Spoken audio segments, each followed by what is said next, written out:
Welcome to Happily Ever Aftermath, the podcast where we discuss relationships in movies and our relationships with them. I'm Polina Grunbaum. And I'm Diana Rojek-Sconard. Hello, Diana. Hey, Polina. How are you today? I'm not. I just won $4 million in the lottery good, but I'm doing all not right. Either. I'm not either. That would make me a lot happier right now. I read somewhere that the 4 million then is 6.8 million now. Or at least 6.8 million when somebody wrote that in the trivia. That makes Muriel even that much more of a problem. Which is a problem for many reasons, but we're here and we're talking about It Could Happen to You. We are. 1994. Let's see here. From the Google description, Charlie Lang, Nicolas Cage, is a simple, kind-hearted New York City cop. When he realizes he has no money to tip waitress Yvonne Biasi, Bridget Fonda, Lang offers her half the winnings of his lottery ticket. Amazingly, the ticket happens to be a winner in the sum of $4 million. True to his word, Lang proceeds to share the prize, money with Biasi, which infuriates his greedy wife, Muriel, Rosie Perez. Not content with the arrangement, Muriel begins scheming to take all the money. All accurate points, but this is not like the... It doesn't capture the spirit of the film. Yeah, I think that's the case. Yeah. So we got Nicolas Cage, we got Bridget Fonda, we got Rosie Perez. Mm-hmm. I think it's also important to point out that this movie also has, Isaac Hayes. Yeah, it has three delights. Well, beyond those three people that you just mentioned. I don't know. It could be more than three, but at least three. I'm just going to go in the order. Cool. I didn't want to take yours away. Okay, first of all, Isaac Hayes. Yes. And the second he appears on screen, I'm just like, don't. Hello, children. Hey, chef. Really? Because I go to Shaft. Well, of course you. Wait, hold on. I'm sorry. Oh, wait. Were you doing that to Queen's Flash? No. Okay. No, it's Shaft. It's no. Yeah, but you just went Shaft. And I'm like, no, honey, that's Flash. Am I getting Shaft and Flash mixed up in my head? I may be. Anyway, I'm going to call you out on it. Perhaps. That's my mood. That would not surprise me with the way my brain was working today. We've got Wendell Pierce from The Wire, or from many things. What are you talking about? Things. From Twilight Breaking Dawn Part 2. And also from Twilight Breaking Dawn Part 2. And then we got Stanley Tucci from, I don't know, everything. The Tucci! And we also have Red Buttons, which we totally missed. Delightful Blast in the Past. Yeah, I thought that was interesting, but... And, yeah. Well, I'm going to stop there, because... You will stop there. I will keep going with Richard Jenkins. That was the one I kind of substituted Red Buttons for Richard Jenkins, who I also love. You can't think on your feet, can you? Not today, no. Okay, well, put the computer down then and join me back over here. I also like to give a tiny, tiny shout out to Emily Deschanel. Mm-hmm. Who, as the credits were rolling, director of cinematography, Caleb Deschanel, and I'm just like, oh, wow, that's really funny. And then as the credits were rolling, Emily Deschanel, girl who throws, fur activist who throws red paint. Yeah, hey, Bones is throwing paint at people. That makes sense. Oh, I was going to ask who that was. Oh, okay, so I never watched Bones. You might know Zoe Deschanel better. Yes. The younger sister. Yes. Yeah, but Emily Deschanel is Bones. Is Bones. I only just recently, this weekend, this is funny, a friend of mine, because we're both insomniacs and we're both traveling together. She has bones? So we always watch like a TV show to sort of chill out. Procedural? Usually procedural, usually Law and Order. Yep. Shout out to Karen. And we often Law and Order, sometimes Forensic Files, and she introduced me to Bones, which is also excellent. And so this is timely. Now I know who that woman was. Yep. Yes, okay. She threw red paint.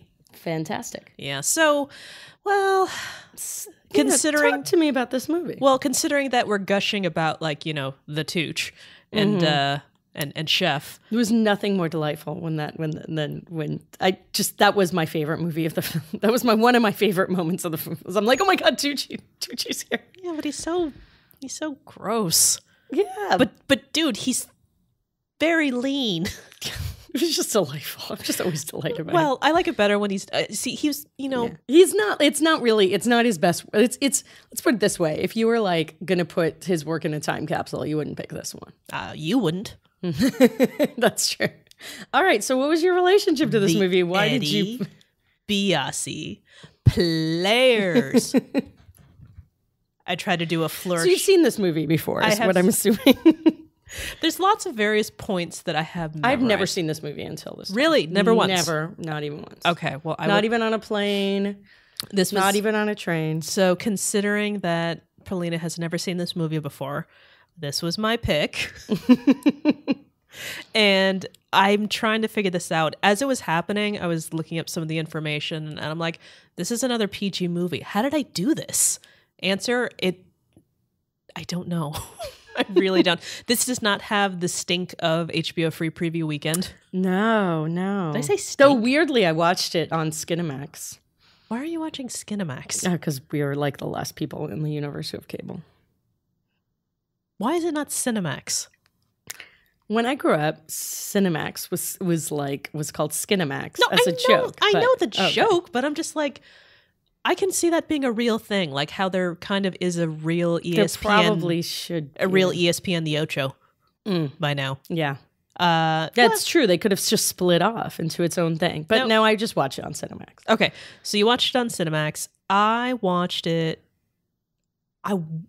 I'm going to just kind of default this is another one of those movies I bet my dad picked up, saw the PG, and decided, Clue is not available, so you're going to watch this now. Well, before it was Ace Ventura, and I can't say that about IQ. So, Clue's not. Weekend at Bernie's 2 wasn't there, so I got you. Yeah, so you got this. I got you this movie. Thanks, Dad. Yes, those empty Blockbuster shelves if you didn't get there before 7:00. Or the struggle was real. Or Mom didn't take me because for some reason, I don't know. Why didn't I go with?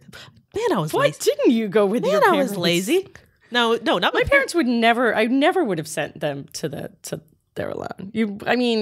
What would they? They were never going to come up. They were always going to come back with something. I insane. sent him with a list. Oh, my parents would not have put up with a list. Also, I just knew them better. Well, they wouldn't listen to the list. I had to be there. Well, I probably should have had a contingency list. Actually, I wouldn't be surprised if I had. You probably did. I'm surprised that you weren't like, if it's this, then that. If it's that, then this. If it's not Ace Ventura, then don't get me Ace Ventura 2. Please, for the love of God. When Nature Calls, full title. So as I was rewatching this for the podcast, all of the beats were there. And so you didn't own this, I'm going to say. No. This was a repeated rental offender. Okay. Not even recorded off of TV. This was a repeat rental. And as I was going through it, I'm like, all of this is very familiar. And then certain parts of them just like, wow, I remember the basic premise of this part of the scene, but I don't remember the details of it. I will say it could just be incredible timing, but when Rosie Perez started talking, Apollo started barking very loudly. So I'm like, no. I'm just gonna call that. So why did you? You watched this movie repeatedly. Why did you pick it? Why did it come into your head now? Okay. So for some reason, I don't know. Wait, what's happening now? No, really good. I just was wondering if it came up. Why did I pick it now? Yeah. Like, did something come up? No. You just thought of it. It just kind of fell into it was just something that I thought of. It's on the list. I thought it was on the list, and I don't know. I guess I had Nicolas Cage on the brain, maybe. There you go. Well, that's an excellent reason. How can you not have Nicolas Cage on the brain? Yeah, he's only in like 8 movies this year, and it's only the beginning of January. None of which I will probably see. So no, go to your local Redbox. 4 of them are there. There we go. Yeah. Yep. What I kind of was upset about is Nicolas Cage was in like a box this whole movie. Like, go rage outward. Yeah, there's not a lot of scenery chewing he got to do. Like, the most he got to do is look sort of despondent and kind of go like he's damn. He's incredulous. Yes, a lot. He's outraged on behalf of. Then again, he's never really. He's only. He did grab Rosie Perez. Yes, I know. They used it against him in a court of law. Yes, her arm. Yes, just her arm. Yes, and well, no, he also did get shot in the arm. That is true. But when that happens, he just kind of collapses. Yeah, and even as it happened, I'm just like, wow, that was really believable. This is a Nicolas Cage. It's not a Nicolas Cage movie. Why isn't his? It's early Nicolas Cage. When Nicolas Cage was still believable. No, that's not really fair because even in his earlier roles, that's true. We used to see Moonlight. No. Moonstruck. Moonstruck. No, I always do that. No. See Vampire's Kiss. See Peggy Sue Got Married. I was about to say when Peggy Sue got married to Harry. Channeling my Polina. No, see Peggy Sue Got Married. He uses the voice of Pokey from Gumby. And that was a choice. Now, after this movie was over. In fact, I saw a Rotten Tomatoes review of this movie that said, I don't usually like Nicolas Cage at all, but he behaves himself in this movie. Which I was like, it's perfect. That is really, really well put, which made me realize this is one of it I found slightly disappointing. I don't like it when he behaves himself. I need an outlet for my madness. No.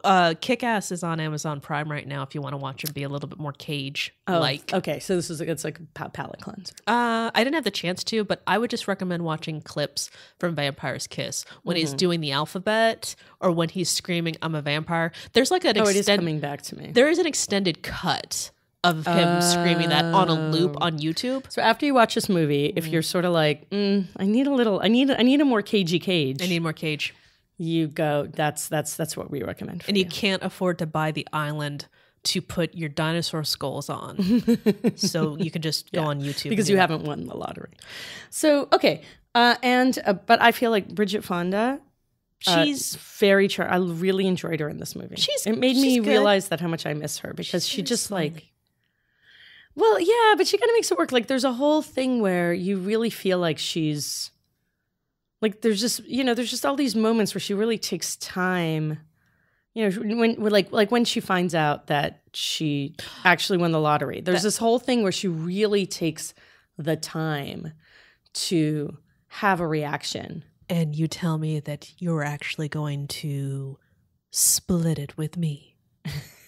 It's fun to watch her face. Like, it's fun to watch things happen to her face. And I think going back, that is one of the things that I watched on repeat. The times when he tells her that she won the lottery, when she starts giving everybody pie and ice cream. Oh, that was the cutest thing. Who wants ice cream on their pie? No. Who wants pie?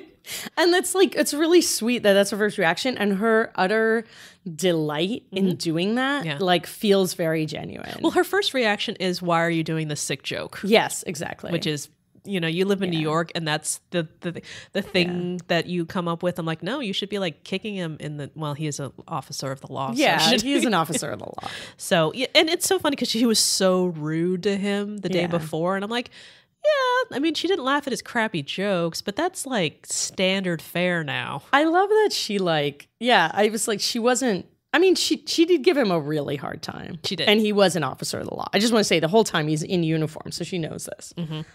Hadn't been shot yet. Yeah. Yeah. They actually do kind of a cute montage to show the genuineness of Nicolas Cage's character. Yeah. I didn't care for the fact that part of that was him rescuing a blind person in the middle of traffic. I'm like, I'm pretty sure by forcibly picking him up. I'm also pretty sure that a blind person wouldn't walk in a traffic. No, that I noticed that too. I was like, no, they would pick the crosswalk. And anyway, the other thing actually, and I think this, I think as much as I love Isaac Hayes, children, he I think it does a disservice to this movie that they basically begin with saying that they keep saying, oh, he's a normal guy, but basically he's a saint. Yeah, he's not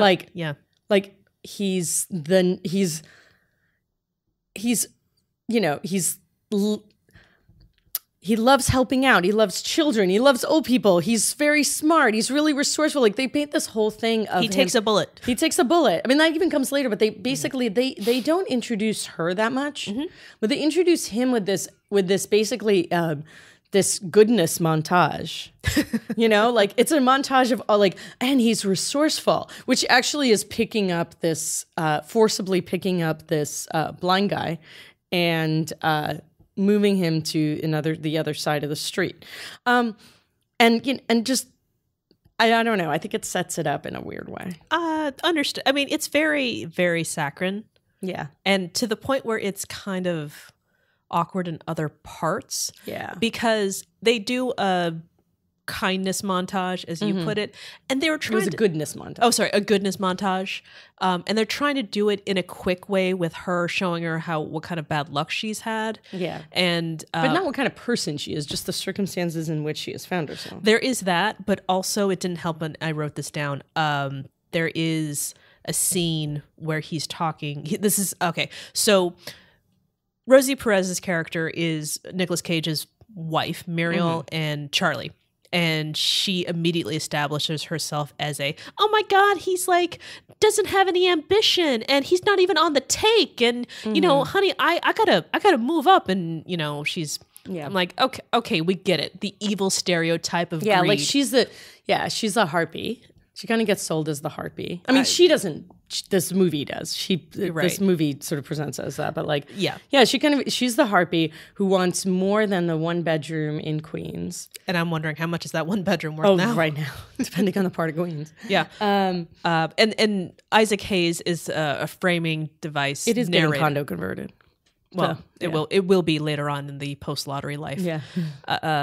Isaac Hayes is the journalist doing the narrative. He's the narrator of the movie. And what doesn't help is that I wrote this down. He's saying that this movie is mostly true. You know, he was saying like this is a true story, and I'm just like, oh, don't do that. This is before we had the whole inspired by a true story. I bet you enough lawsuits came into play. Yeah. Where, you know, if you say, you know, based on a true story or well, I mean, this is a true story. That's why at the end of every film, even if it's an autobiography, even if it's a biography, it says like all are fictional. It's just coincidence. Yeah. Oh, actually, I didn't read it because I turned it off when it was over. But I guess there's some credits saying this movie is based off of, and then it talks about the actual people. The tip. Oh, I didn't either. But the tip happens. That's what I've read. Like the tip happens, but everything else doesn't. No, it's not the tip. It's all right. So in the plot of the movie, as we described, he doesn't have enough money to cover a tip. It's Rosie on 2 cups of coffee. I just want to add, this is a very small tip. It's 2 cups of coffee. No, I know that, but I think the way he tips, though, he probably tips like 50% in this instance where he doesn't have an extra dollar. I just don't understand, where was his friend? Like, why couldn't he just ask for $1 from him? You know? Yeah, like I'll just run out. So. Doesn't have enough. He says, I will split this lottery ticket with you, which of all the things, whatever. It's his wife that says, go get it, because her dead father came to her in a dream and said, get this number and get this number.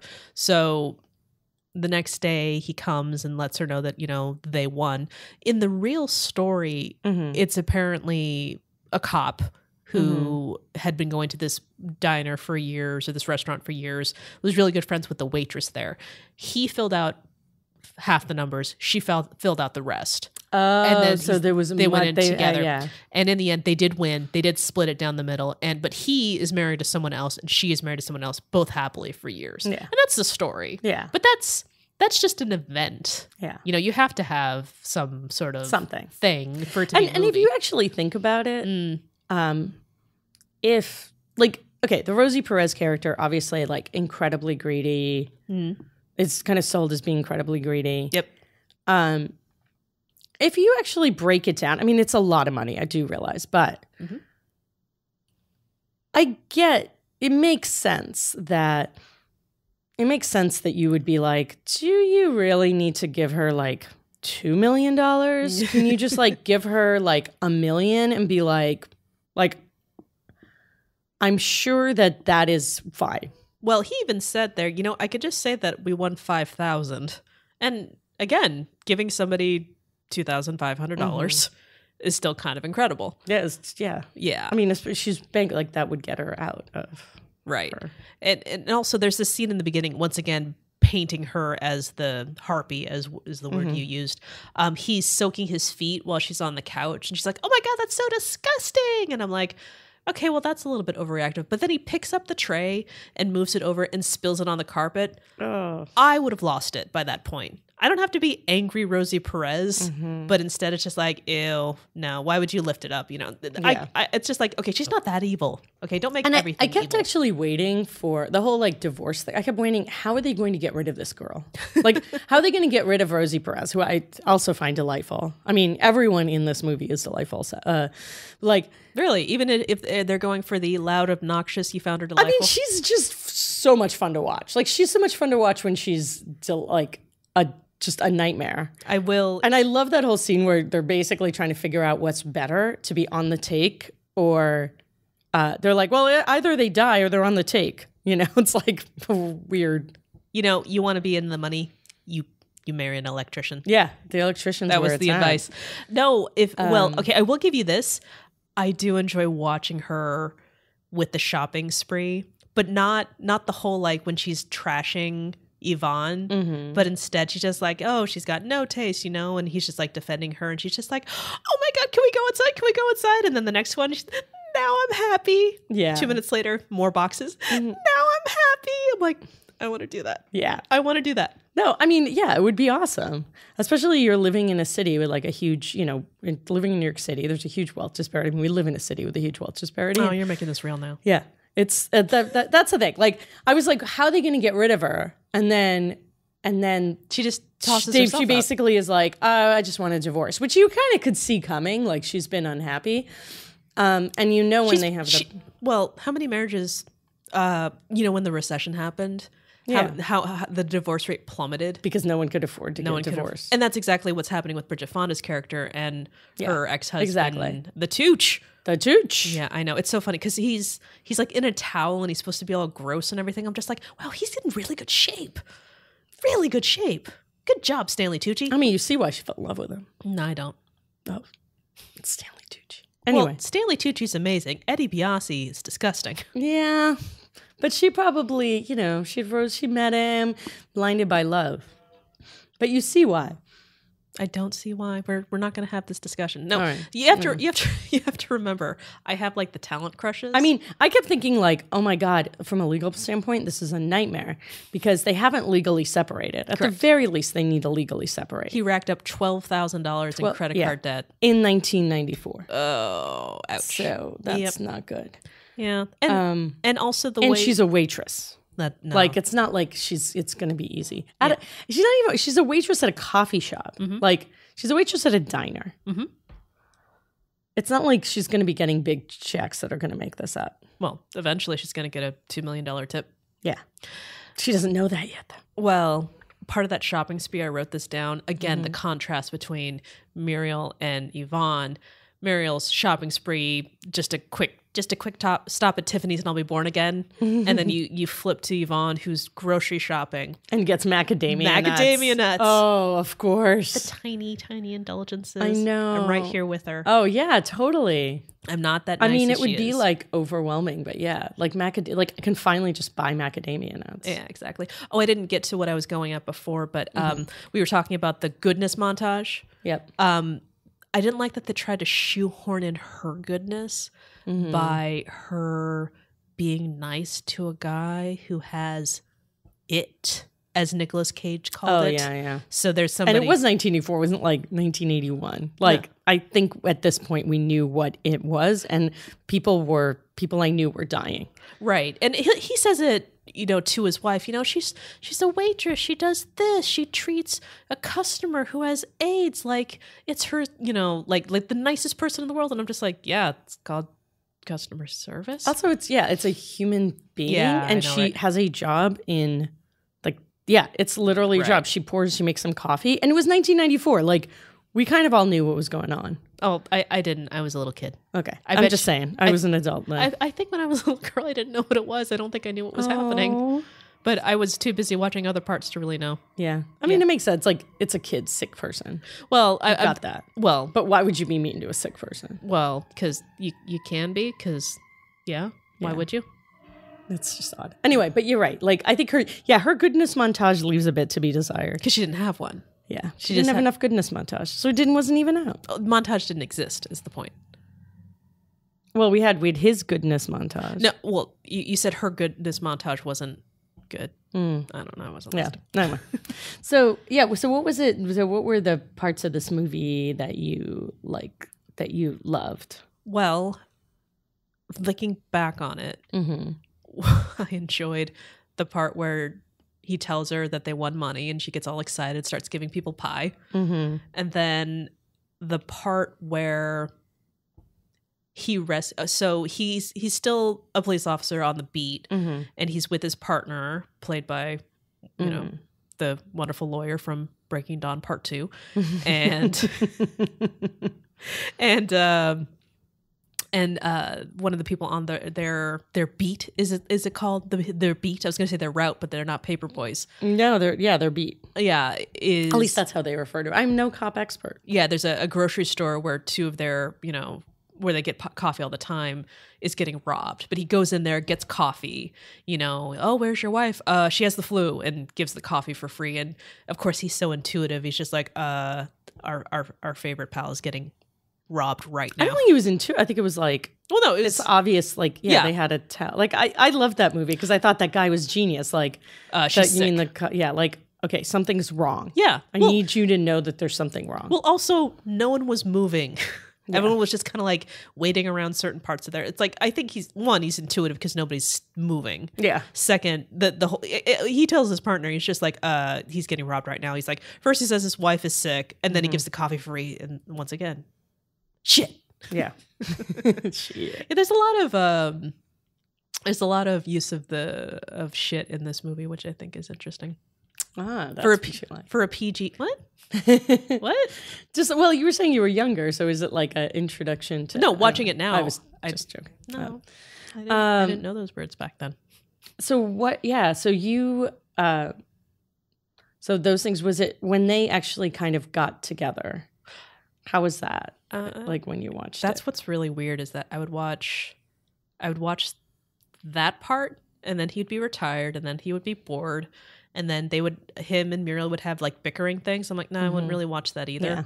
And then I would go to him and Yvonne hanging out. And I realized it wasn't about them getting together. It was the fact that they're doing such incredible, fun stuff with the money. That's the thing. They're like doing it really well. So like Muriel is like, increasing their house, is like redecorating. She's shopping. And I wrote down, why is she renovating this place if she doesn't like living in Queens?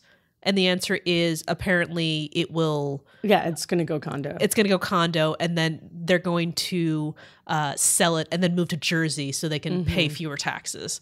And I'm just like, oh, that answers the question. But that's such a that she wouldn't talk to someone about moving from a city they've lived in their whole lives to like the suburbs. It seems odd. Well, no, I think it was just for the tax purposes.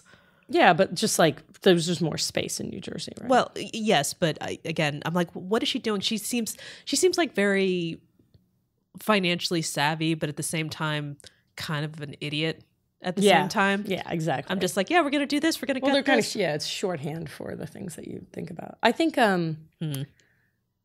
also. Yeah, and so by contrast, you see the like sheer delight and fun of the stuff that Yvonne and Charlie do together. Like at one point, and this just this can't happen now, but obviously there were still coins in 1994. Oh, the tokens. And there's still tokens to get in the subway. Yeah. So they just buy basically a gigantic bag of subway tokens. Yeah. And they just go, okay, everyone who comes here, and they just like drop one subway token after another. Yeah, your ride home was on us. Yeah, your ride home was on us, which is like, as somebody who, when I lived in New York, which was around this time, I was constantly scrounging for like change in the sofa cushions. I'm making nothing. Yeah, I was an apprentice, and for theater, like I was making nothing. So I was like, this would have been magic. My hand is raised right now. Okay, I was saying that for the listeners. Oh, yeah. So I know how the San Francisco Bay Area Transit works. Mm-hmm. If you get a token, can you just go and ride anywhere? Or is it okay? Because when you ride, we have like there's only the one system. Well, you ride here, where you get out I mean, with tokens, like now, I mean, it's like... Well, no, no. Well, my question is, I get on the subway and I go 2 stops. This person gets on the subway, they go all the it's stops. like a one shot. Really? Yeah. That seems upsetting if I were only going 2 stops. This is really not important. I'm sorry. So, yeah, okay, tokens in. Yeah. No, I think ever since I was little, I've always like wanted to do something to that effect. Yeah. Because the version of that is always like a round of drinks for everybody. Yeah, I'm like, it's the round of drinks for everybody. It's it's like, let's buy cherry pie for everybody. And then the most delightful thing of all is when they rent out Yankee Stadium. For the kids in the neighborhood. And they get to run on the field and play. That seems amazing. And I do feel like they should have gotten like an actual pitcher because Jane Fonda gets to be cute. And I mean, Jane Fonda. Bridget Fonda gets to be cute. In an interesting cameo. Yeah. Jane Fonda. Yeah, Jane Fonda weirdly is the pitcher. Yeah. But regardless, it doesn't matter. But there's just, and I love it when she comes home and she just kind of comes home and she just goes, oh. Like she just has this lovely moment where she just kind of like thinks about the day. Mm-hmm. I don't know. I just love those moments of her acting in this. Yeah. Like she could have not had a lot of these little emotional details, but she does. And actually when they, the first time they dance together, is at this, like basically there's a party on a boat. For the lotto winners. Yeah. For the lotto winners. And then she they accidentally missed the boat. Because she's trying to break 100? Break a 20. Oh, break a 20, that's it. Yeah. And then they end up like at the marina at this wedding, essentially, or this party, or there was a wedding there. A restaurant where the back room there was a party. And they're spending time together. Yeah, and then there's the inevitable like, oh, let's dance.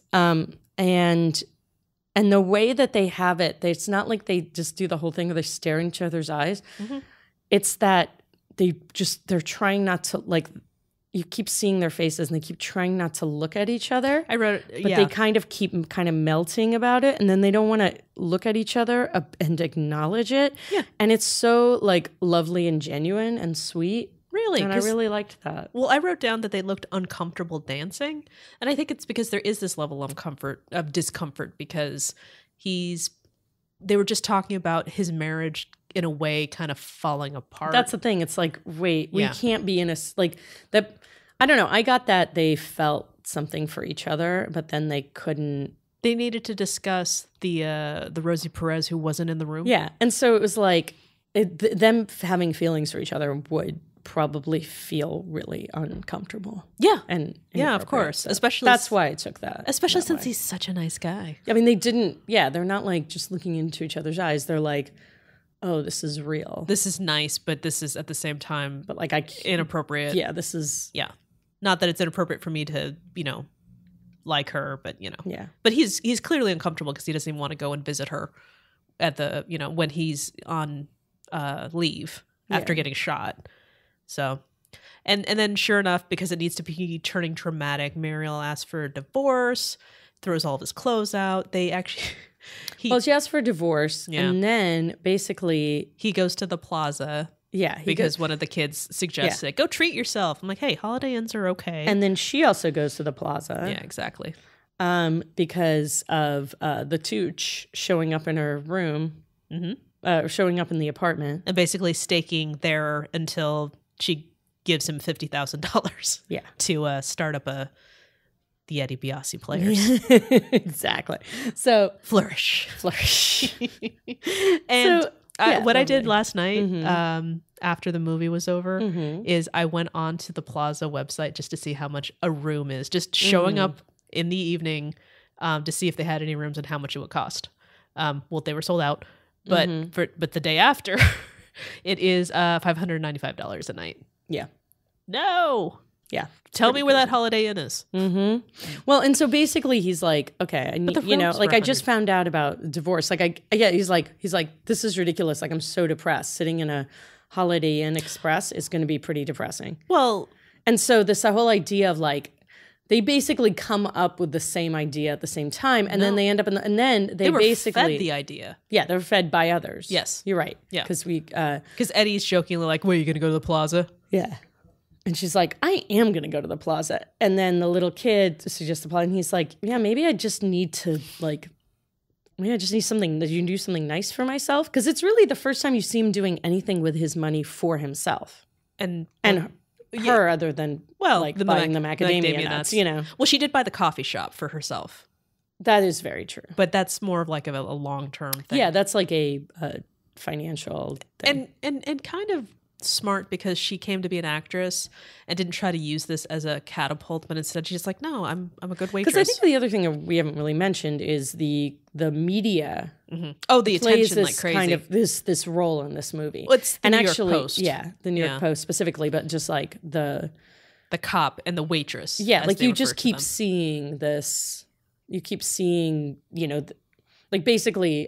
So Charlie convinces Muriel about the money. She goes, everyone will think you're like the most generous woman in Queens. Yeah. And fortunately, Queens didn't buy it. Yeah. And so, but anyway, so they end up in the plaza, and they end up spending the night together. Mm-hmm. And then when they walk out, there's a gaggle of press. Yes. And so they got tipped off. Yeah. And so basically Muriel decides to take the entire lotto winnings. Mm-hmm. I mean, she wanted a divorce, and when they meet up, that's when Red Buttons appears as Nicolas Cage's lawyer. Yeah. Charlie's lawyer, and you got Richard Jenkins being all. And it's like a super, super nice white shoe law firm. Yeah.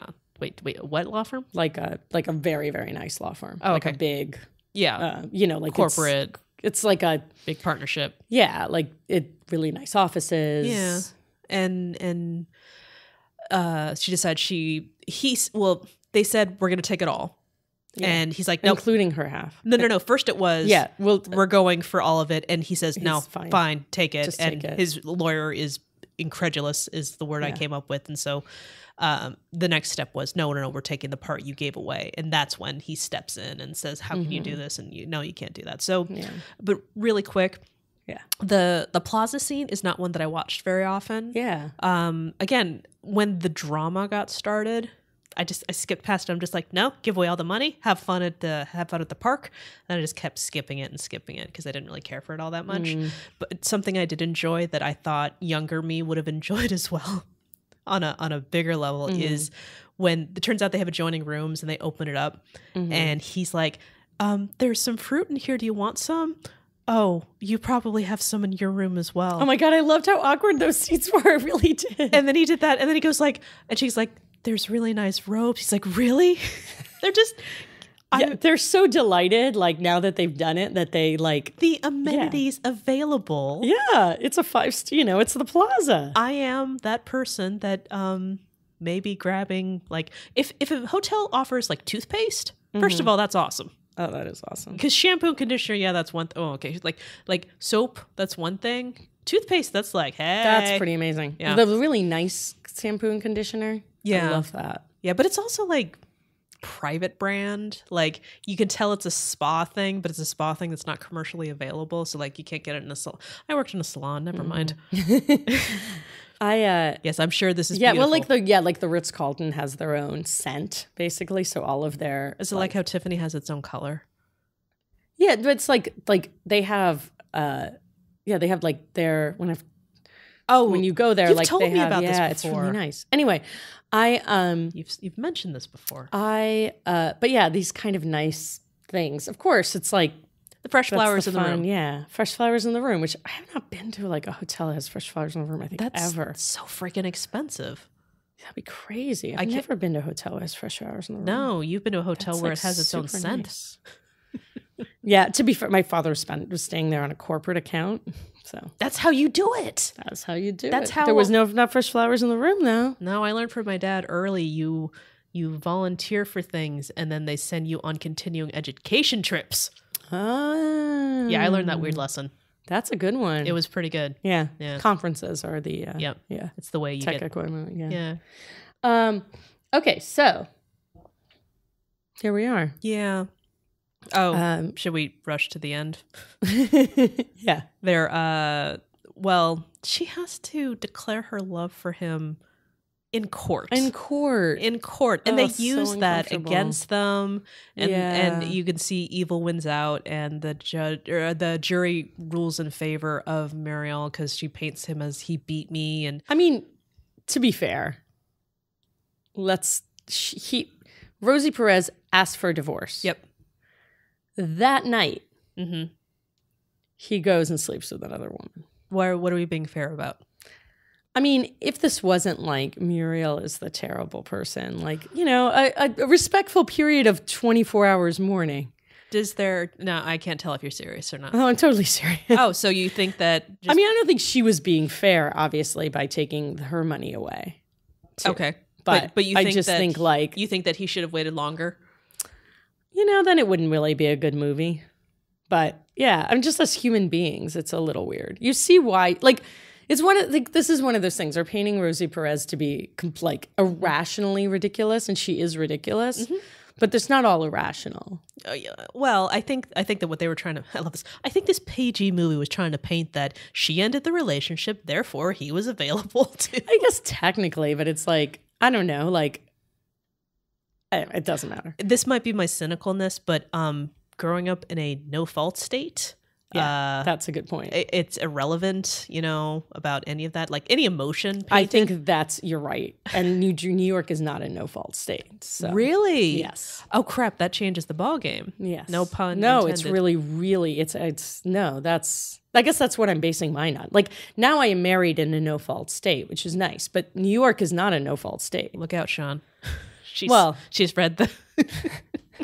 It's just facts, you know. Well, I only know these. Okay, no fault state. Oh, like well. you like my, you know, when I lived in, like, when I understood what divorce was, like, they were not no fault state. It was not living in a no fault state. Yeah. So that is, you know, entire idea of divorce is basically that you spend all the money. You focus on trying to get as much, like, emotional damages is what it's called. I see. No. So that's why they throw that out a lot. Yeah. Sorry. So there was like this, you know, so the minute they walked out of that Ritz-Carlton, my mind instantly went to, like, protect your assets. Was like, you're fucked. Like, this guy is it's a shame. I meant Charlie and Ivana. Yeah. Sorry. I'm just thinking of my own marriage, and one time Ryan asked me, like, you know, if we ever got divorced, would you take, like, all my stuff? Would you try to take all my money? I'm like, I don't want your stupid crap. He goes, I love you.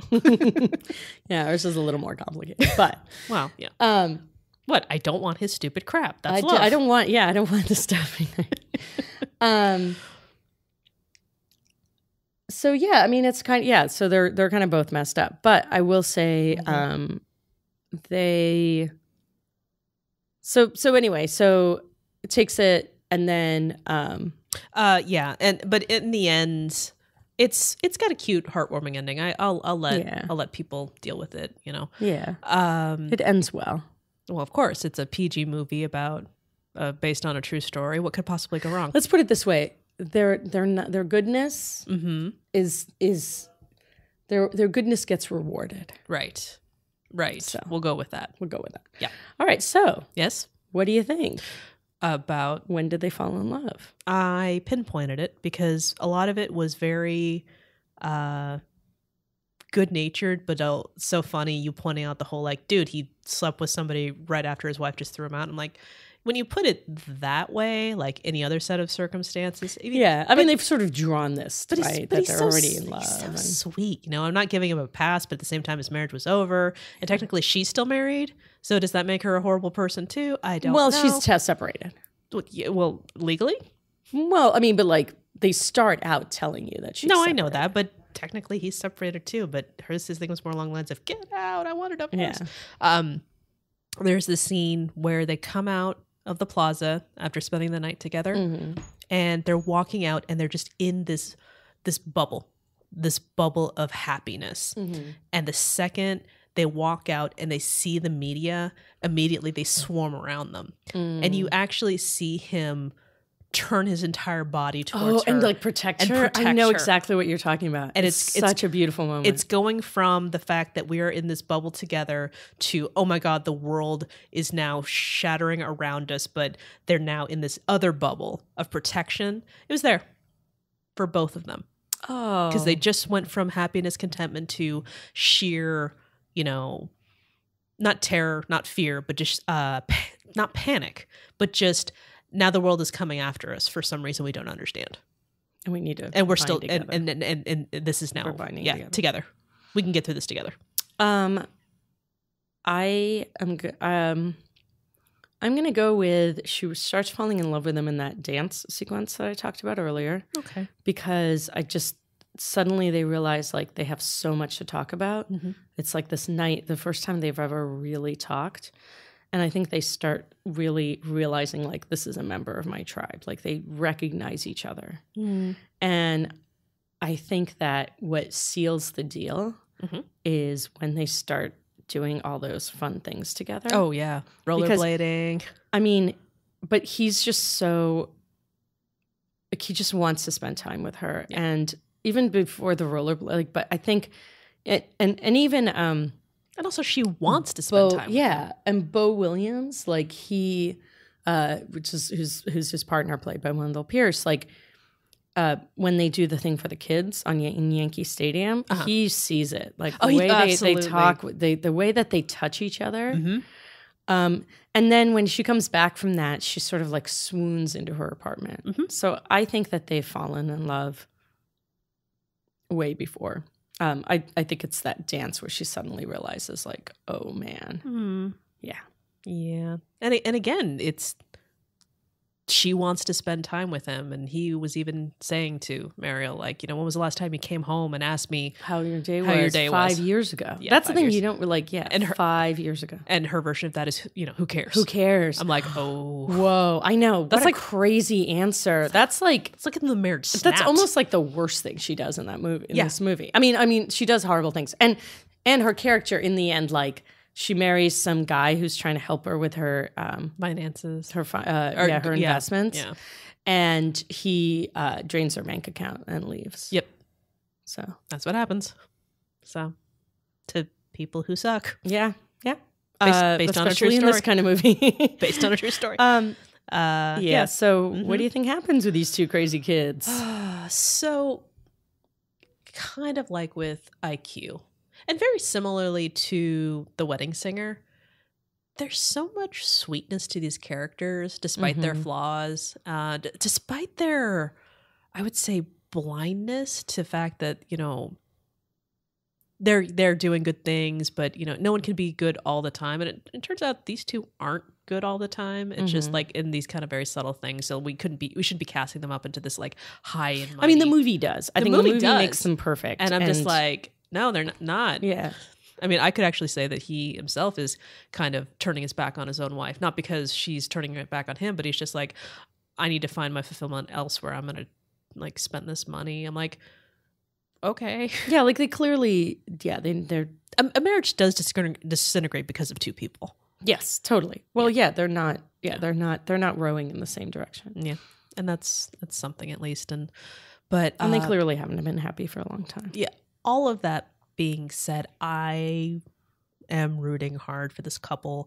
It's not going to be, again, because of a very, they're very happy with the simplicity of going to work as a waitress and going to work as a police officer. Mm-hmm. And exactly that, okay, fine, we are going to do it. It's kind of necessary, actually. Mm-hmm. At the end of the movie, they lose all the money. They decide they're going to just run off together, be together. Mm-hmm. But the journalist played by Isaac Hayes catches them in their darkest moment. And he does an expose on them saying, like, even when they're in their darkest hour, he was undercover as a homeless person. They invite him in, give him soup to eat, and then just kind of have their moment together while he's eating in the back. And he says, even when this is happening, these kind-hearted people, decided to keep giving. So he writes that, maybe we should, you don't know exactly what he's writing, but it's basically just inviting everyone to send them money so they can start their life together. And they end up, all the people in New York just coming together. They crowdfunded this couple. They crowdfunded Yeah, them. exactly. Crowdfunding's been around for a really long time, but with the internet, it's a lot easier. But sending them, you don't have to send in dollar bills anymore. yeah, send in $5, send in a check for $10, and just little notes to them, and they end up with $600,000. So he goes back to the force, and she gets her coffee shop back, and that's it. And that's kind of all there needs to be. He doesn't need, they get a different apartment. They're together. They start the family that he was just complaining earlier in the movie that they don't have. I'm going to say that they're together. She's got her coffee shop. He's a cop. He's going to keep being a cop until he has his retirement. He's going to have his pension. He's going to hang around with the kids until he has his own kids. And then those kids are going to hang out with other kids in that neighborhood. And there's going to be 3 kids. 3 kids. I've decided that there's going to be 3 kids. Oh. Yeah, I think they go the distance. Yeah. I mean, there's no evidence that they won't. They genuinely, their love is not just based on a physical attraction. No, it's not just physical. It's physical. It's they have the same shared values. They have shared values. Yes. They have they're going to work for what they have, and what they have they're going to share with others. Exactly. And I think actually I think that out of that restaurant, out of the coffee shop, there's going to be she may even do there's some sort of foundation, get to and because they're well known now, I think they can instead of parlaying that the way Muriel parlays that into endorsement deals or whatever. That's what she wants for. That's one of my favorite lines too. Nail polish and nail polish remover. This is a movie which nail polish remover is weirdly featured twice. At least twice. Twice are in key plot points. Removes each individual dandruff. Yeah. Love it. She's gonna basically parlay that in that exposure into basically raising the plight of people who are struggling, and maybe there'll be some sort of something that comes out of that diner. And I think she really likes. Well, she already got started. Yeah, with there's a table at the diner that she has for anyone who can't afford to eat a meal. They can sit there. Yeah, and I think it's just going to get expanded a little bit, and people are going to go there for that and give extra money and right.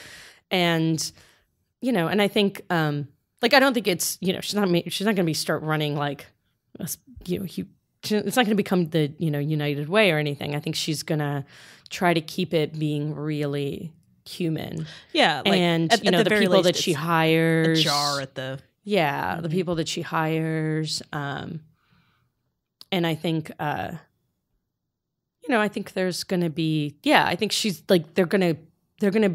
they're basically going to be able to expand their use basically what's been a negative for them, which is the fame, to the negative, which has been the fame, to kind of try to use it for good. Maybe he uses it to expand some of the programs for police widows and children, or maybe the children in his neighborhood.